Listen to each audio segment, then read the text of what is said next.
ನಮಸ್ತೆ, welcome back to my channel. ನಾನಿವತ್ತು watermelon ಬಳಸಿ ಮನೆಯಲ್ಲೇ ವಾಟರ್ ಮೆಲನ್ ಐಸ್ ಕ್ಯಾಂಡಿ ಹೇಗೆ ಮಾಡೋದು ಅಂತ ತೋರಿಸ್ತಿದ್ದೀನಿ. ಮಕ್ಕಳಿಗೆಲ್ಲ ತುಂಬ ಇಷ್ಟ ಆಗುವಂಥ ಈ ರೆಸಿಪಿನ ಇವತ್ತು ಶೇರ್ ಮಾಡ್ತಿದ್ದೀನಿ. ಹೇಗೆ ಮಾಡೋದು ಅಂತ ನೋಡೋಣ. ಫಸ್ಟ್ ನಾನೀಗ ವಾಟರ್ ಮೆಲನ್ನ ಕಟ್ ಮಾಡ್ಕೊಳ್ತಾ ಇದ್ದೀನಿ. ನಾನು ಇದರಲ್ಲಿ ಸೀಡ್ಸ್ ಏನು ತೆಗಿತಾ ಇಲ್ಲ, ಹಾಗೆ ಕಟ್ ಮಾಡ್ಕೊಳ್ತಾ ಇದ್ದೀನಿ.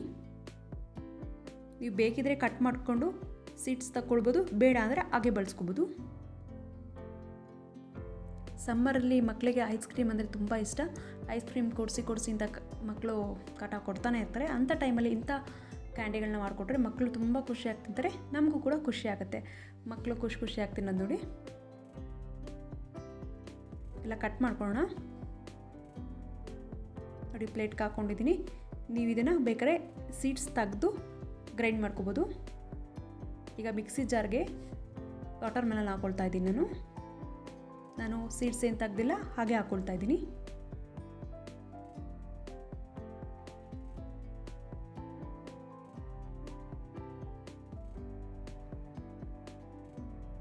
ಒಂದು 3 ಸ್ಪೂನಿಂದ 4 ಸ್ಪೂನಷ್ಟು ಸಕ್ಕರೆ ಹಾಕ್ಕೊಳ್ತಾ ಇದ್ದೀನಿ ನಾನು.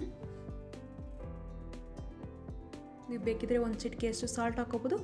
ಬೇಕಿದ್ರೆ ಮಕ್ಕಳಿಗೆ ಮಾಡೋದ್ರಿಂದ ನಾನು ಲೆಮನ್ ಬಳಸಿಲ್ಲ, ಬೇಕಿದ್ರೆ ಲೆಮನ್ ಹಾಕೋಬೋದು. ಸ್ವಲ್ಪ ನೀರು ಆ್ಯಡ್ ಮಾಡಿಕೊಂಡು ಗ್ರೈಂಡ್ ಮಾಡ್ಕೊಳ್ಳೋಣ.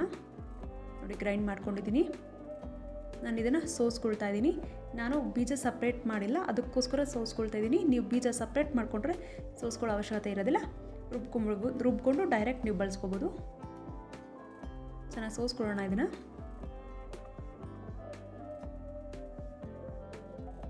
ನೋಡಿ, ಮಿಕ್ಸ್ ಮಾಡ್ಕೊಳ್ತಿದ್ದೀನಿ. ನಾನು ಇದಕ್ಕೆ ಯಾವುದೇ ರೀತಿ ಐಸ್ ಕ್ರೀಮ್ ಮಾಡೋವಂಥದ್ದು ಮೋಲ್ಡ್ಸ್ ಅದೇನೋ ಯೂಸ್ ಮಾಡ್ತಿಲ್ಲ. ನಾನು ಮನೇಲೇ ಇರೋವಂಥ ಗ್ಲಾಸ್ಗೆ ಹಾಕ್ಕೊಳ್ತಾ ಇದ್ದೀನಿ. ಕಾಫಿ ಗ್ಲಾಸಸ್ ಇರುತ್ತಲ್ಲ, ಕಾಫಿ ಗ್ಲಾಸ್ಗೆ ಹಾಕ್ಕೊಳ್ತಾ ಇದ್ದೀನಿ.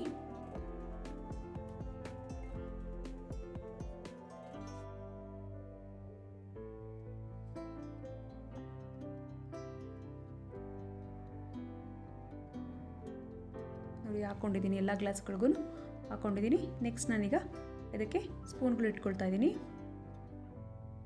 ಯಾವುದೇ ಸ್ಟಿಕ್ಕು ಆ ಥರದ್ದು ಬೇಕಾಗೋದಿಲ್ಲ. ಆರಾಮಾಗಿ ಸ್ಪೂನ್ ಇಟ್ಕೊಂಡ್ರೆ ಸಾಕಾಗುತ್ತೆ.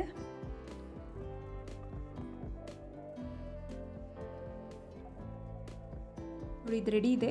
ಈಗ ನೆಕ್ಸ್ಟ್ ನಾವೀಗ ಇದನ್ನು ಫ್ರೀಝರಲ್ಲಿ ಇಟ್ಕೊಳ್ಳೋಣ. ನೋಡಿ, ನಾನು ಫ್ರೀಝರಲ್ಲಿ ಇಟ್ಕೊಂಡಿದ್ದೀನಿ. ನಾನು ಇದನ್ನು ಫುಲ್ ನೈಟ್ ಫ್ರೀಝರಲ್ಲೇ ಬಿಟ್ಟಿದ್ದೀನಿ. ನೋಡೋಣ ಬೆಳಗ್ಗೆ ಹೇಗಾಗಿರುತ್ತೆ ಅಂತ. ನೋಡಿ, water melon ice candy ready ಆಗಿದೆ. ಈಗ ನೀವು ಒಂದು ಸಲ ಮಾಡಿಕೊಟ್ರೆ ಇದನ್ನು ಮಕ್ಕಳು ಮಾಡಿಕೊಡಿ ಅಂತ ಪದೇ ಕೇಳ್ತಾನೆ ಇರ್ತಾರೆ. ಅಷ್ಟು ಚೆನ್ನಾಗಿರುತ್ತೆ. ಅಂಗಡಿಗಳಲ್ಲಿ ಸಿಗೋ ಥರನೇ ಇರುತ್ತೆ ಇದು. ನೋಡಿದ್ರಲ್ಲ, ಇವತ್ತಿನ ನನ್ನ ಈ ರೆಸಿಪಿ ನಿಮ್ಗೆ ಇಷ್ಟ ಆಗಿದ್ರೆ ಪ್ಲೀಸ್ ವೇದಾ ಚೇತನ್ ರೆಸಿಪಿಗೆ ಸಬ್ಸ್ಕ್ರೈಬ್ ಆಗಿ, ಹಾಗೆ ನನ್ನ ವಿಡಿಯೋಗೆ ಲೈಕ್ ಮಾಡಿ, ಶೇರ್ ಮಾಡಿ, ಕಮೆಂಟ್ಸ್ ಮಾಡಿ. ನೀವಿನ್ನು ನಮ್ಮ ಚಾನಲ್ಗೆ ಸಬ್ಸ್ಕ್ರೈಬ್ ಆಗಿರಂದರೆ ಪ್ಲೀಸ್ ಸಬ್ಸ್ಕ್ರೈಬ್ ಆಗಿ.